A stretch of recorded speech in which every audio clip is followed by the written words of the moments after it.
Have you ever been so invisible that even a storm doesn't seem to notice you? What happens when the person everyone looks down upon becomes the only one who can look them in the eye? Welcome to Life in Frames. The Anderson estate was a monument to white prosperity. 5 luxury cars gleamed in the driveway of the colossal house, its pristine white walls standing in stark contrast to the impossibly green lawn. In the shadow of this opulence lived Mark, their black groundskeeper.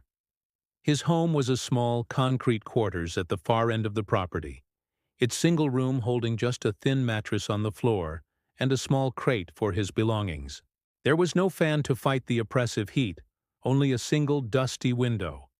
The family's racism was a quiet, firm rule. Mark was never to enter the main house.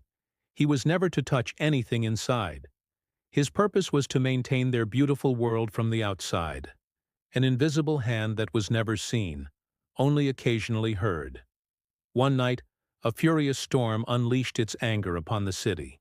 Rain hammered the roof of the big house, but it flooded Mark's world. Water poured under his door, quickly soaking the single thin mattress that was his only comfort. For hours he tried to bail the water out with his hands and a small bowl, but it was a hopeless fight against the relentless downpour. Shivering and desperate, he knew he had no choice. He crossed the flooded lawn, the cold rain soaking through his clothes, and knocked timidly on the grand oak door of the main house. Mr. Anderson's son, Jake, answered, his face twisting into a sneer of disgust at the sight of the drenched man on his doorstep. Mark explained his situation, his teeth chattering. "My room, the mattress, it's all wet. I have nowhere to sleep. Please, just an old towel. Anything." Jake laughed, a cold, harsh sound. "Wait in the rain. No black person has ever set foot in this house, and it's not starting with you. You should have been better prepared. Have some patience." He slammed the door shut, leaving Mark standing there in the freezing deluge, the insult cutting deeper than the cold. Defeated, Mark stumbled back toward his quarters. Leaning against the cold, wet wall of his room, he finally broke. Exhausted from the long day, shivering from the cold, and shattered by the humiliation, he began to sob. The stress and the chill triggered a fit of coughing and sneezing. He was getting sick, and the rain showed no sign of stopping.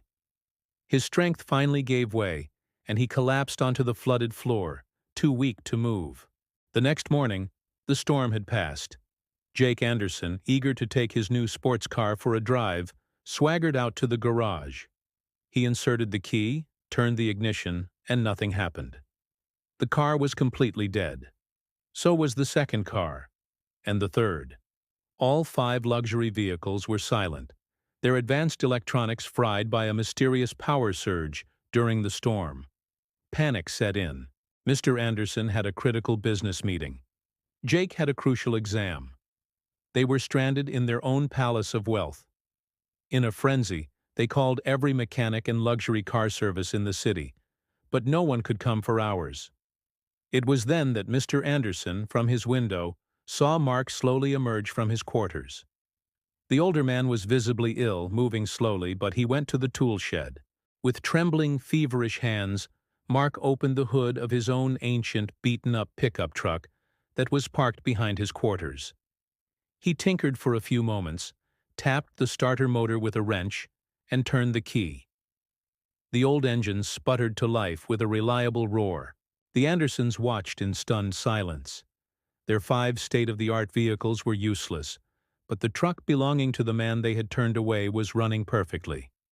Swallowing his immense pride, Mr. Anderson walked across the wet lawn. He approached Mark, who looked up, his expression weary but calm. "Mark," Mr. Anderson began, his voice uncharacteristically hesitant. "Our cars, they won't start. We have an emergency. We need your help. We need a ride." Mark looked at his boss, then at the grand house, and finally at the keys in his own hand.